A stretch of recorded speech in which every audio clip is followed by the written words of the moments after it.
জান্নাতে কোনো অসুস্থতা থাকবে না, চিরসুস্থ। সুবহানাল্লাহ পড়ে। চিরসুস্থ, চির সবল, কেউ অসুস্থ হবে না জান্নাতে। জান্নাত হবে এন্টি এইজিং, জান্নাতে বয়স বাড়বে না কারো, চির যৌবনা, চির যুবক, এন্টি এজিং। আপনারা জানেন যে বর্তমান পৃথিবীতে এন্টি এজিং ক্রিম পাওয়া যায় না? ক্রিম, কথা বুঝতেছেন? এন্টি এজিং ক্রিম পাওয়া যায়।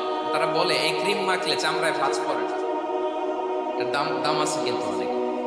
এন্টি এজিং ক্রিম লাগায়, শ্যাম্পু ইউজ করে, এন্টি এজিং অয়েল আছে, এটা দিলে নাকি চামড়ায় ভাঁজ পড়ে।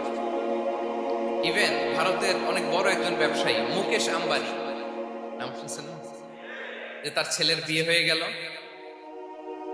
তো এই মুকেশ আম্বানির স্ত্রী নীতা আম্বানি, সে কিছুদিন আগে এক বোতল গোল্ড ওয়াটার খেয়েছে, gold water, and its cost $60,000 $60,000 দাম এক বোতল গোল্ড ওয়াটারের। কেন? ফর অ্যান্টি এজিং, যাতে বয়সের ছাপ গালে না থাকে। এখন বলেন, এভাবে কি আমাদের বয়সকে ধরে রাখা সম্ভব এই পৃথিবীতে? সম্ভব না, কারণ এই ফিচারটা দুনিয়ার ফিচার না, এটা জান্নাতের ফিচার।